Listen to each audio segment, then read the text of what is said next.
زیارت عاشورہ کے اندر ایک چیز ہے، پروردگار وَأَسْأَلُ اللَّهَ الَّذِي أَكْرَمَنِي بِمَعْرِفَتِكُمْ وَمَعْرِفَةِ أَوْلِيَائِكُمْ وَرَزَقَنِي الْبَرَاءَةَ مِنْ أَعْدَائِكُمْ أَنْ يَجْعَلَنِي مَعَكُمْ فِي الدُّنْيَا وَالْآخِرَةِ۔ دیکھیں طول تبرے سے کام نہیں چلے گا. آپ دشمنوں کو برا بھلا کہہ رہے ہیں اور آپ کے اندر دشمنوں والی عادتیں ہیں.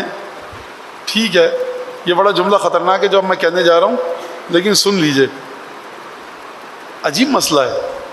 روتے تو دشمن بھی تھے.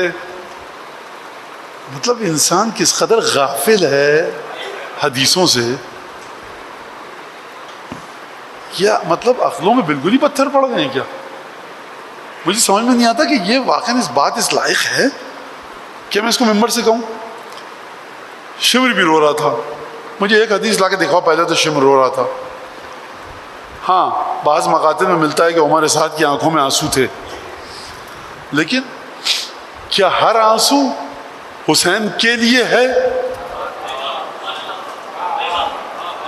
رو رہا تھا پھر ہو سکتا ہے وہ اپنی بدبختی پر رو رہا ہو. کسی معصوم نے کہا کہ عمر سعد نے جب ہمارے جد کو قتل کیا تو وہ ہمارے مولا پر رو رہا تھا. کسی امام نے کہا؟ جب نہیں کہا تو میاں تم کیوں کہہ رہے ہو؟ پہلا نکتہ. دوسرا نکتہ، عمر سعد جو رویا اور بقول باز کے کہ لشکر یزید میں لوگ رو رہے تھے، شمر رویا تھا. سرکار شمر اس سے کہیں زیادہ نجس ہے. وہ دو جو جانور ہیں نا نجس العین توضیح المسائل میں، ان سے بھی زیادہ نجس ہے شمر. اور شاید خدا نے ان دونوں جانوروں کو نجس اسی لیے خلق کیا کہ کوئی تو ایسی مثال سامنے ہو کہ ہم کہیں یہ اس سے بھی نجس.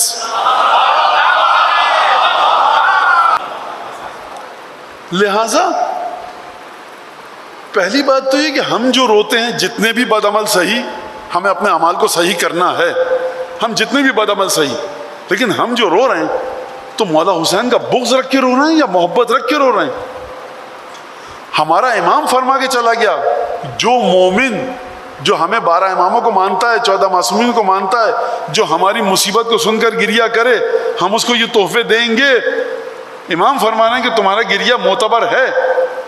اور آپ سن رہے ہیں آپ لوگ کہ یہ گریہ کا کوئی فائدہ نہیں ہے، تو آپ بتا دیجئے وہ گریہ جس کا فائدہ ہے ہم وہ کرنے لگیں گے.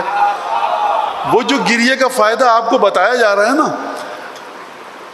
اگر اس گریہ کے فائدے کو لے کر اور اپنا نصب العین اور دستور العمل قرار دے کر آپ اس طرح سے گریہ کرنے لگیں تو یقین کیجئے کہ 10-15 سالوں میں گریہ ہی ختم ہو جائے گا. خدا نے ائمہ کے علاوہ کسی کے وجود میں اتنی طاقت رکھی نہیں ہے کہ اس کے مصائب سن کے آپ گریہ کریں.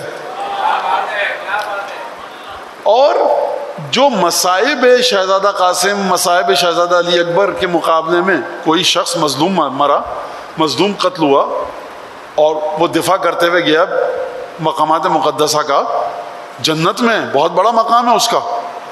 حضرت قاسم کے خون کے ایک قطرے کے برابر اس جیسے 10 کروڑ بھی نہیں ہو سکتے، 10 ارب نہیں ہو سکتے، 10 خرب نہیں ہو سکتے. یہ ہمارے عقائد میں سے ہے، سن لیجئے آپ.